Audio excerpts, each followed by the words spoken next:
대통령은 지금 현 상황을 국가 비상사태로 확신하였습니다. 그리고 본인의 비상대권이 헌법에 부여된 대통령의 비상 권한임을 갖다 알고 있었기 때문에, 그리고 그 재량 판단도 법조인이기 때문에 그 내용을 갖다 모를 수가 없습니다. 재량에 의한 판단이고, 그것은 대법원 판례가 사법적 심판의 대상이 되지 않는다고 이미 판결을 한 내용이기 때문에 충분한 검토 하에 본인의 판단에 의해 가지고 비상계엄을 선포한 것입니다. 이것이 적법인지 부적법인지 그 부분에 대해서 글쎄 국회 측에서 이렇게 판단할 수 있었을지, 이건 본인만이 판단할 수 있는 부분인데 그런 생각을 하시고서 이게 부적법하다고 그러고 이렇게 대통령을 갖다가 체포까지 하는 그런 상황이 벌어진지 잘 모르겠습니다. 자, 그래서 도대체 왜 국가 비상사태로 판단될 수밖에 없었는지 거기에 대해서 제가 말씀 빠른 속도로 드리겠습니다. 첫 번째,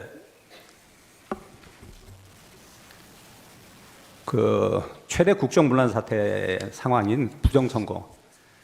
대통령은 대통령 기간 중에 부정선거에 대한 제보를 워낙 많이 받았고, 그리고 부정선거로 의심되는 부분들이 너무 많았기 때문에 민주주의의 근간을 갖다 흔드는 부정선거라는 것은 대통령의 의혹을 밝히는 건 대통령의 책무입니다. 부정선거에 대해서 확신을 갖고 있지 않다 하더라도 그 의혹을 밝히는 것은 그건 당연한 대통령의 책무입니다. 증거에 의해서 명백해가 알아야지만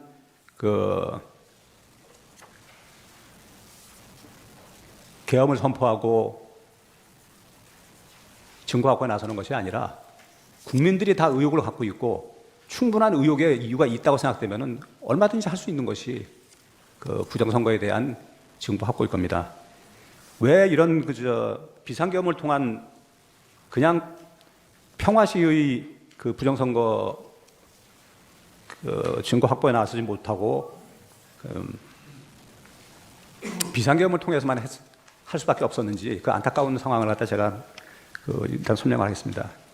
작년 하반기 선거관리위원회를 비롯한 헌법기관들과 정부기관에 대해서 북한의 해킹 공격이 있었습니다. 그거는 국회 측 소수단도 다 알고 계실 겁니다. 국가정보원이 이를 발견해가지고 국가기관들 정보에 대해서 정보 유출과 전산 시스템 안전성을 점검하려고 했습니다.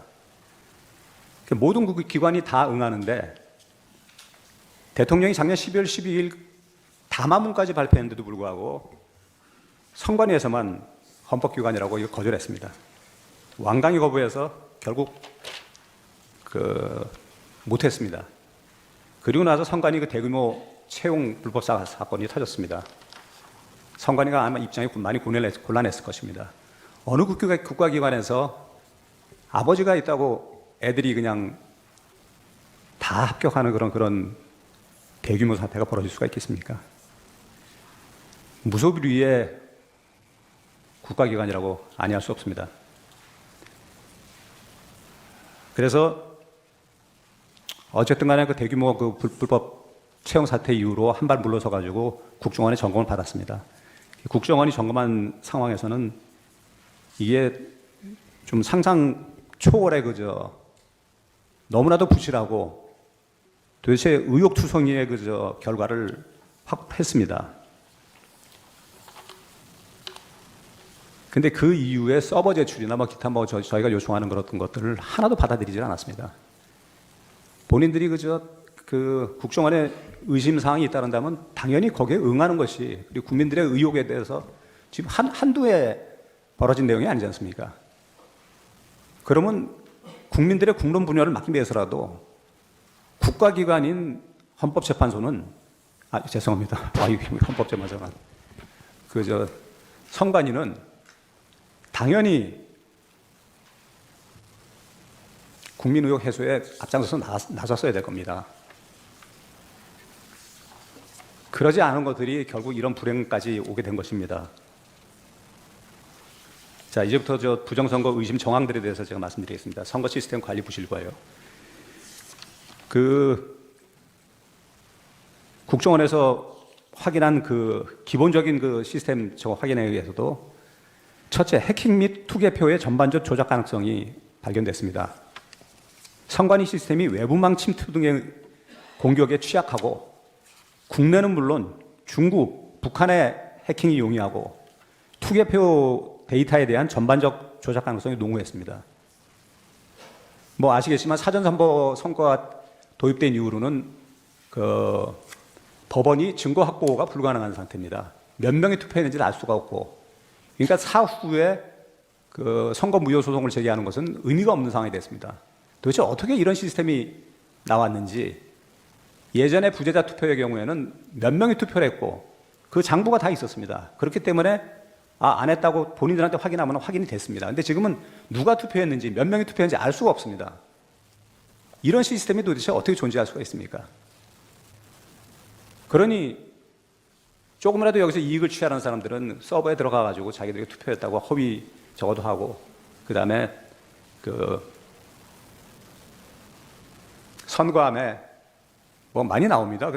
영상 보면 많이 나오지만 이 자물쇠를 갖다가 꽂은 것처럼 돼 있는데 거기다가 이렇게 검은 종이를 갖다 하나 씌워가지고 나중에 보면 양쪽으로 다 빼게 돼 있습니다. 그러니까 열어가지고 얼마든지 집어넣을 수 있는 상황이 되어 있습니다. 왜 그런 엉성한 저걸 했을까요? 어느 철학자가 좀 목적 없는 사람의 행동은 없다고 했습니다. 어떤 목적이 없이 그렇게 했을까요? 선거관리 시스템 관리 부실 및 그 부정선거 의심 정황들 세 번째 말씀드리겠습니다. 두 번째 말씀드립니다. 사전 투표 수 부풀리기에 의한 선거 결과 조작 의혹. 이게 아까 조금 전에 말씀드렸듯이 부풀리기를 갖다 확인할 길도 없고 재판할 길도 없습니다. 유권자 등록 현황과 투표 여부를 관리하는 통합 선거인 명부 시스템 관리 부실. 사전 투표를 한 사람이 하지 않았다고 표시할 수도 있고, 했다고도 안 한 사람이 했다고도 표시할 수 있습니다. 유령 유권자가 나올 수 있습니다. 이 국민이 한 표 한 표 얼마나 소중한 표인데 이게 가능하다는 게 도대체 말이 되는 일입니까? 이거를 해명을 안 하고 우린 정당하다고만 얘기하는 게 선거관리위원회였습니다. 대통령이 분노 안 한다면은 오히려 대통령 자격이 없는 것이겠죠. 실제 사전투표용지와 QR코드가 같은 투표용지의 무단 인쇄 가능성. 사전투표용지에 찍은 도장 파일과 테스트용 출력 프로그램이 엄격하게 통제가 되지 않아가지고 무단 인쇄가 가능합니다. 뭐 이제 말도 안 된다는 표현은 제가 다 빼겠습니다. 사전투표소에 설치된 통치 장비에 인가받지 않은 외부 PC 연결이 가능. 뭐 이거는 뭐 기계 좀 아는 사람들 다 아시겠죠. 무단 침입, 외부에서 내부 선거망으로 무단 침입해서 그 투개표 데이터 조작이 가능합니다. 뭐 그 많은 중국 해커들이 놀고 있지는 않겠죠. 우리나라가 어느 편이 되면 좋은지 다 판단하고 있을 테니까요. 뭐 북한은 또 말할 것도 없고요. 물론 그 나라에 있는 사람들이만 했다는 것이 아니고 전 세계에 퍼져 있는 그 사람들이 당연히 여기에 접근해가지고 필요한 표를 만들어내겠죠.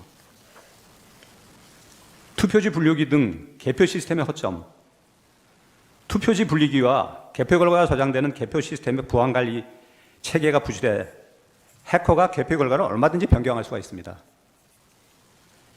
투표지 분류기의 부실 관리, USB 등 외부 장비를 연결해서 해킹 프로그램을 설치할 수 있었고, 심지어 무선 통신 장비 연결도 가능해서 이를 통해 투표지 분류 결과를 바꿀 수 있음이 확인이 됐습니다. 전산 시스템 비밀번호 123455, 이거 부정선거 부정하는 분들은 아마 그럴 수도 있지 뭐 이렇게 말씀하십니다. 근데 우연도 여러 번 겹치면은 이게 필연이 되지 않겠습니까? 전산 시스템 비밀번호 12345는 조악하기도 이를 데 없지만 전국 중앙정부하고 지방정부의 연결번호입니다. 중국 등에서 이걸 풀고 들어오라고 만든 것처럼 밖에 안 보이지 않습니다. 보안관리회사 장비 제조사.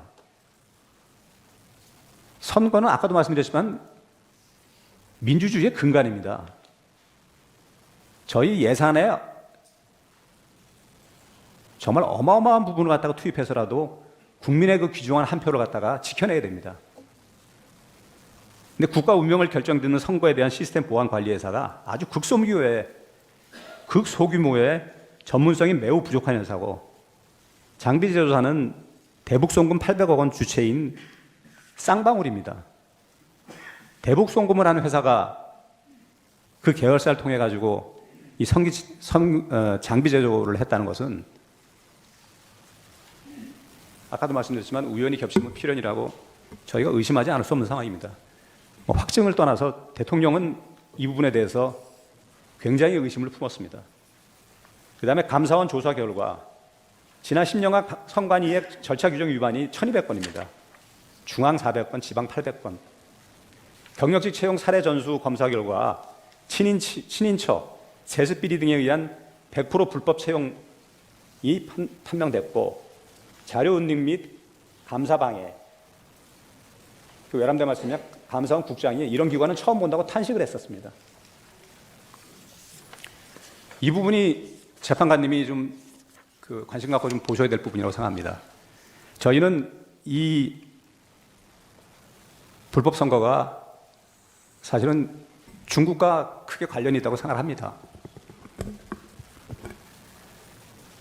그 한국전자투표협회비를 수입한 중국의 육해상 1대1로 대상 국가들이 키르기스탄, 콩고, 볼리비아, 남아공, 벨라루스, 이라크, 미얀마, 모잠비크, 남아공, 엘살바도르, 피지, 에콰도르, 필리핀, 뭐 이거보다 더 많습니다. 이 회사들의 공통점은 중국이 1대1로 대상 국가들로 해서 중국의 영향을 엄청나게 받고 있는 나라들입니다. 중국의 도움을 받고서 수출을 한 것이죠. 그 결과 키르기스탄은 국민 부정선거 시위로 대통령이 불타고 대통령이 하야했습니다. 콩고는 유혈 사태가 났고 우리 선관위에 항의를 했습니다. 어떻게 이런 걸 갖다 수출했냐고. 볼리비아는 유혈 사태 후에 대통령이 사퇴했습니다. 남아공, 벨라루스 각 유혈 사태가 났고, 이라크는 수개표와 우리가 저거 한 전자개표기가 12배 차이가 발생했습니다. 부정당선 25%가 나왔습니다. 뭐 아까 벨라루스 말씀드렸지만 벨라루스는 대통령 퇴진 운동이 아주 심하게 벌어져가지고 유혈 사태가 벌어졌습니다. 필리핀은 사용 불가 판결까지 났습니다. 이건 신문에 다 난 내용들입니다. 저희가 증거로 다 제출하겠습니다. 이건 그냥 저희 추측으로 말씀드린 게 아니고 신문이 다 공개한 내용들입니다. 부정투표 용지들의 발견, 현물을 갖다 다음에 저희가 증거 과정에서 보여드리겠습니다. 소위 말하는 일장기 투표기지, 투표 관리인 도장이 뭉그러져 있는 한 사람만 손에 귀중한 표를 갖다 이런 식으로 이상한 투표지에다 저거 해가지고 유효로 처리한다는 것은 투표지 두 장이 겹쳐서 인쇄된 소위 배춧잎 투표지, 접착체가 붙어있는 자석 투표지, 접히는 적이 전혀 없는 빳빳한 투표용지, 이거는 물리학자들도 아마 노벨상 탈 그런 종이라고 얘기를 하더라고요. 우리는 접어서 집어넣어야지만 집어넣는 것이 원래 선거 방식에 나와 있는데, 이걸 갖다 그냥 펴서 넣는 게 중국하고 판이라고 하더라고요. 펴서 넣으니까 우리 거에 펴서난 종이가 나오니까 이게 왜 펴졌냐 선관에다가 이의를 제기하니까 원상 복구 용지랍니다. 원상 복구 용지란 것은 발명된 적이 없는 종이고, 만약에 이게 발명됐으면 노벨상을 탔을 거라는 그게 과학자의 얘기입니다. 공정하고 투명한 선거는 민주주의의 핵심인데, 국민들이 선거 결과를 믿지 못한다면 민주주의가 올바로 설 수 없음에도 선관위가 공개적 전면 점검을 거부하고 국민들의 부정선거 의혹을 끝없이 부풀리면서 국헌 분란을 자행하여 왔기 때문에 대통령으로서는 부정선거 의혹을 철저히 해소하기 위해서 비상계엄으로서 국회보다 더 많은 병력을 투입해서 국회에 투입한 병력보다 20, 30명을 더 투입했습니다. 사실은 이 비상계엄을 유지하려면 국회에다가 뭐 1000명, 5000명 넣었어야 되겠죠. 270명 집어넣었습니다. 그것도 총탄도 없는 군인. 질서 유지하라고. 반대로 선관위에 300명을 보냈습니다. 이건 무소불위 선관위의 전산 시스템을 철저히 검수시도해서 민주주의의 근간을 세우기 위한 어쩔 수 없는 선택이었습니다. 자, 부정선거는 여기까지 마치신 분.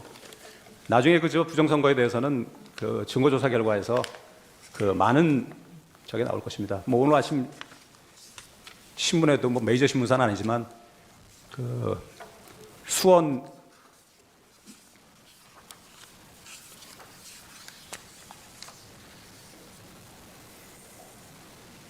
연수원에 있던 중국인들 90명이 그 미국 오키나와 미군 부대 시설 내에 가서 조사를 받았고 부정선거에 대해서 자백을 했다는 그런 뉴스가 나왔습니다. 뭐 그게 팩트이든 아니든 그런 정도의 의혹이 발생하고 있고 어차피 미국에서 그걸 갖다 조사했다면 이제 발표를 하겠죠. 그걸 밝히기 위한 비상계엄이 국한 문란이고 퇴직해야 될 사유라는 것은 극히 의문이 듭니다. 거대 야당의 국헌 문란 행위에 대해서 쭉 정리하고 끝내겠습니다.